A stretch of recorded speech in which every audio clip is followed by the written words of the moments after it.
synthesis with a simple sentence, use of noun or phrase in opposition. It means opposition means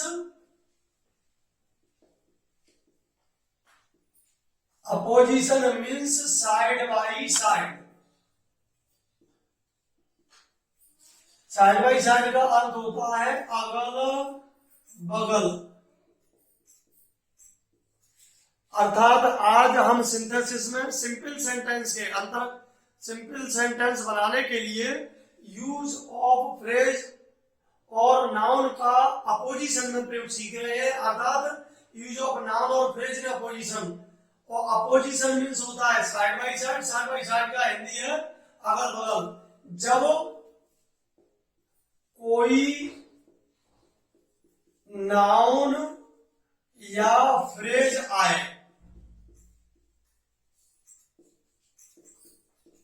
और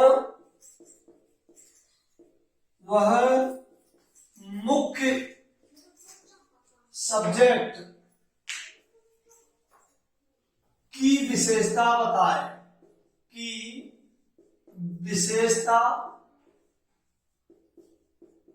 बताए या उसके बदले प्रयोग हो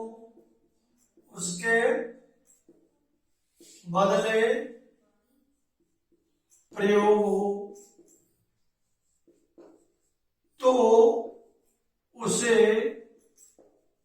मुख्य या मेन सब्जेक्ट के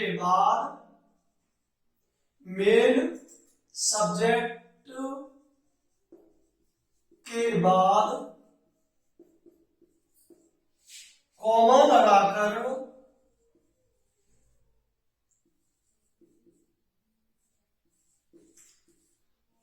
उसके बगल में प्रयोग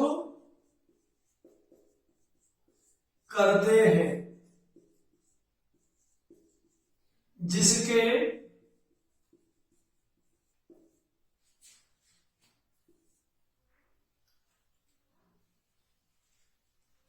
बदले वह प्रयोग होता है।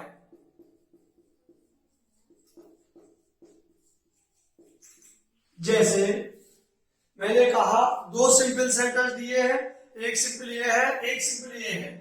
आपको मैंने बताई कि ये दो सिंपल सेंटेंस हैं और दोनों सिंपल सेंटेंसेस में एक में यहां कोई जैसे सब्जेक्ट जो आ रहा है, सब्जेक्ट में राम श्याम सीता गीता कुछ भी दिया है, उसके लिए या तो इसी वाक्य में कोई फ्रेज आए या ये सब्जेक्ट जो है वो इसी के लिए आए या ये वाला इसके लिए आए या यहां पर भी कोई नाउन या फ्रेज हो सकता है जो हमारे मुख्य सब्जेक्ट नाउन की विशेषता या उसके बदले में बताने के लिए प्रयोग हो रहा है। तो हमें क्या करना है कि सब्जेक्ट के बाद वर्ब है, वर्ब के बाद कुछ भी दिया है, तो ये चाहे ये सब्जेक्ट हो, चाहे ये फ्रेज हो या ये नाउन या फ्रेज हो, जो विशेषता इसकी बता रहा है, इसके बदले आ रहा है, लाएंगे।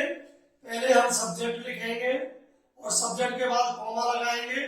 जो नाउन या फ्रेज है, हम नाउन या फ्रेज को उसके बाद कॉमा लगा के प्रयोग करेंगे और जो वाक्य होगा लिखेंगे कॉमा करके दूसरे वाक्य को आगे हम कॉमा नहीं, आगे हम वर्ब और वर्ब से आगे जो भी होता है उसको पूरा जोड़ देते हैं।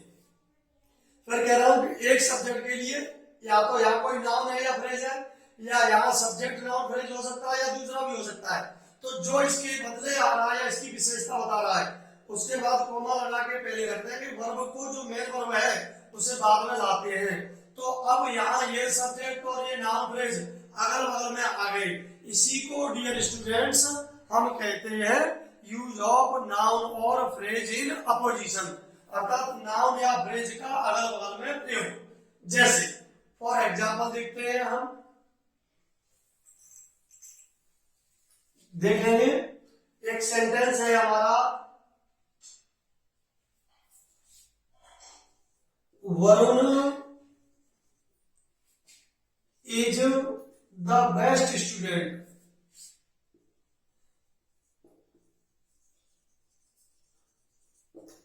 वरुण in the class,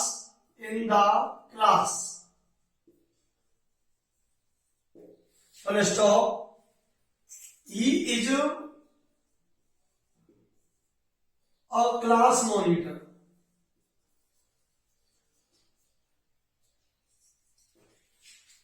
मैंने यहां दो सिंपल सेंटेंस दिए हैं।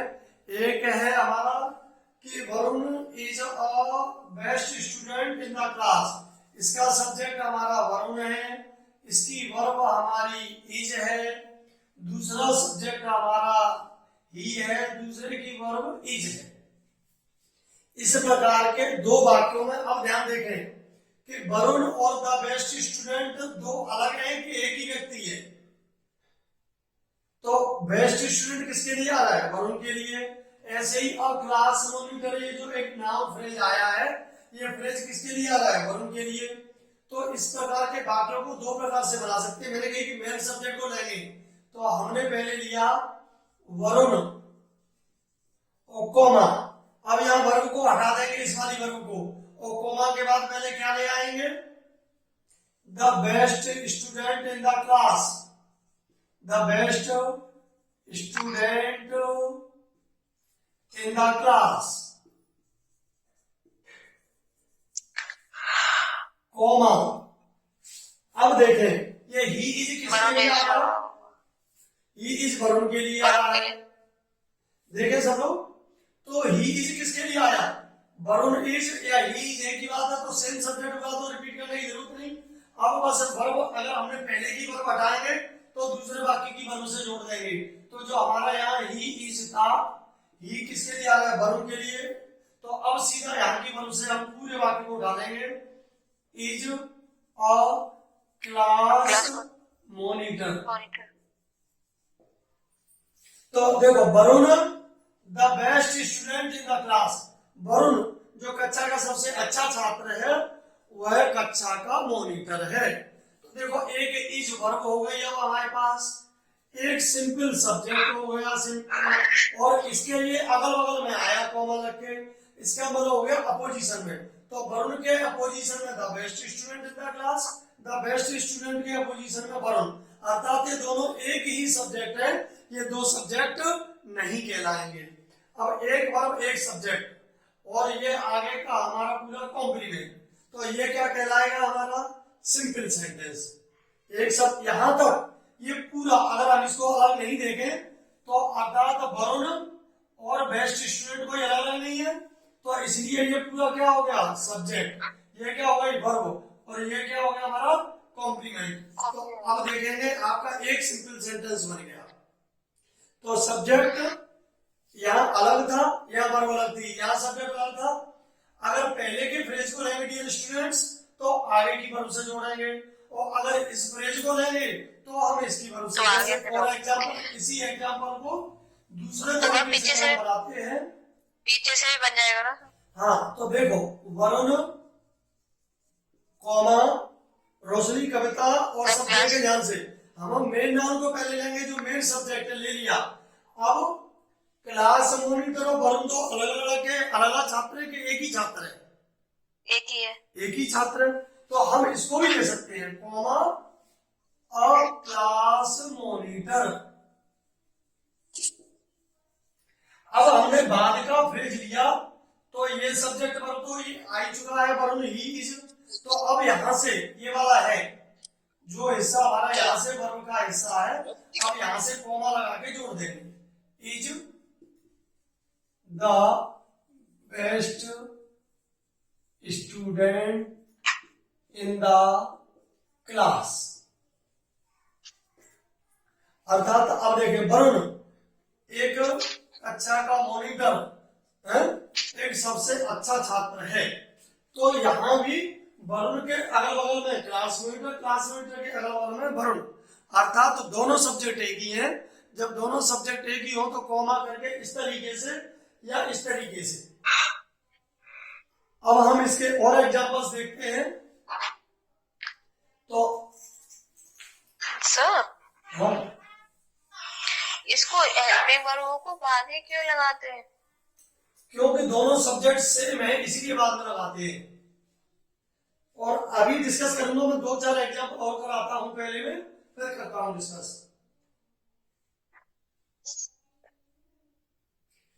Mahatma Gandhi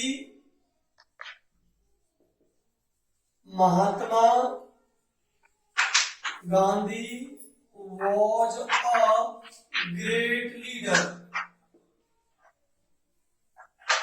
Full stop. He is called the father of nation. He is called, ये किनके में जरा साइलेंट करें इसे, फादर ऑफ द नेशन। अब देखेंगे महात्मा गांधी एक महान नेता थे, तो महात्मा गांधी और अ ग्रेट लीडर दो अलग अलग पर्सन है या एक ही पर्सन है? एक ही पर्सन। महात्मा गांधी के लिए एक फ्रेज आया है अ ग्रेट लीडर, और ये फ्रेज किसका काम है? नाम फ्रेज। अब he is called the father of nation, तो फादर ऑफ नेशन और महात्मा गांधी दो व्यक्ति है, एक ही व्यक्ति है, एक ही व्यक्ति। तो पहले मेन सब्जेक्ट को लेंगे। मेन सब्जेक्ट क्या है हमारा? महात्मा गांधी, कॉमा। अब अगर हम इस वाले फ्रेज को लेंगे तो एक बार हट जाएगी, तो हम केवल इस फ्रेज को लेंगे अ ग्रेट लीडर। अगर हमने ये पहले वाक्य का ही फ्रेज लिया तो ये वर्ब को हम रिमूव कर देंगे, क्योंकि हमने पहले वाले वाक्य के बगल में लिखा है इसको और इसके बगल में, तो ये दोनों एक ही सब्जेक्ट है, इसलिए वर्ब हटा दी। अब आगे की वर्ब से जोड़ देंगे। कहां से वर्ब है हमारी? Is called the father of nation. देखेंगे तो महात्मा गांधी के बगल में अग्रेट लीडर, अग्रेट लीडर के बगल में महात्मा गांधी, अर्थात यहाँ नाउन और फ्रेज अपोजिशन में प्रयोग करें, एक के बगल में दूसरा, जो एक के ही अर्थ के लिए दो अलग अलग सब्जेक्ट नहीं है, इसलिए इनके लिए एक वर्ब हमने सिंगुलर वर्ब करी है महात्मा गांधी के अनुसार, इज कॉल्ड। और ये हमारा कॉम्प्लीमेंट हो गया, और ये पूरा यहां से लेकर के यहां तक एक सब्जेक्ट, एक सब्जेक्ट एक वर्ब कॉम्प्लीमेंट अर्थात इक्वल टू सिंपल सेंटेंस। एक नेक्स्ट एग्जांपल और देखते हैं dear students.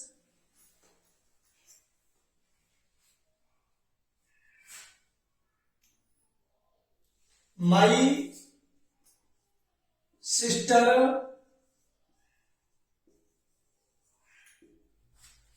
went to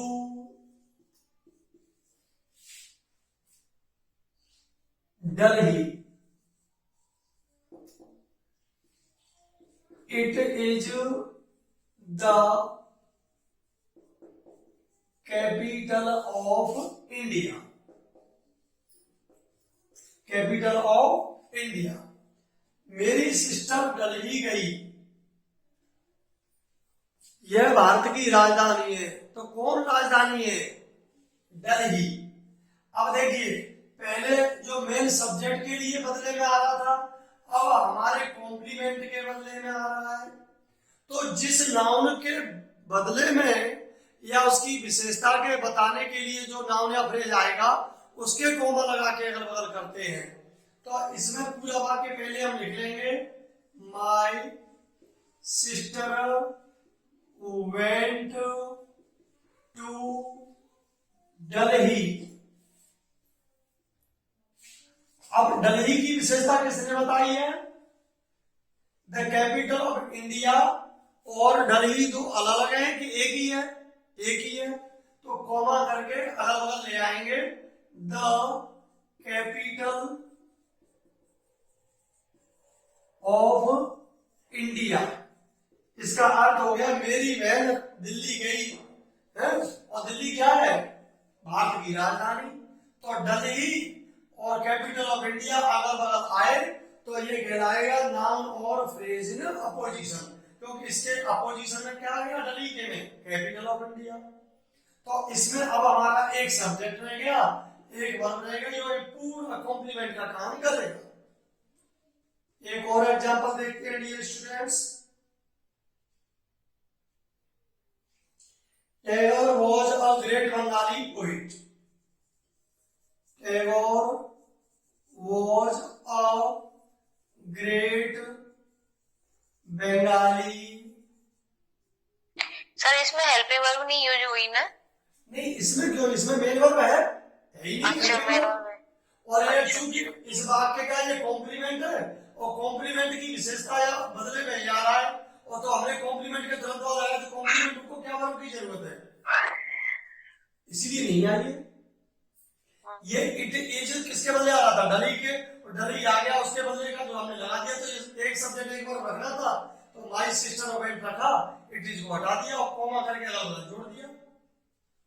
Tagore was a great Bengali poet, full stop.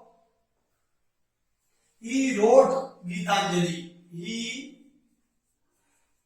wrote Gitanjali. अब फिर से देखें, टैगोर एक महान बंगाली कवि थे, तो मेन सब्जेक्ट किसकी चर्चा चल रही है हमारी, टैगोर की। टैगोर। और टैगोर और ग्रेट बंगाली पोइट तो अलग अलग व्यक्ति है कि एक ही है, एक ही है। तो अब ग्रेट बंगाली पोइट की किसके बदले आया है। अब अगला सब्जेक्ट यहाँ ये है, रोट वर्ब है, उन्होंने गीतांजलि लिखी, तो गीतांजलि तो उनकी कृति हो गई, फिर भी इसको दो तरीके से बनाया जा सकता है। पहला तरीका देखेंगे कब था, पहले सुने, टैगोर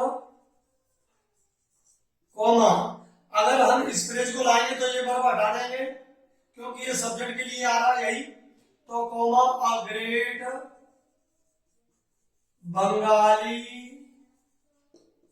पोइट।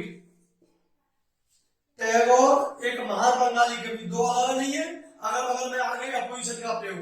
अब हमें इसके बाद वर्ब लानी है, और ही किसके लिए आ रहा है, टैगोर या ग्रेट बंगाली, तो इसकी जरूरत नहीं है, इसको हटा देंगे और सीधे वर्ब से जोड़ देंगे। वर्ब क्या है हमारी, रोट। रोट गीतांजलि। अब दूसरा, फिर से इस वाक्य को दूसरे तरीके से देखो कैसे बना सकते हैं।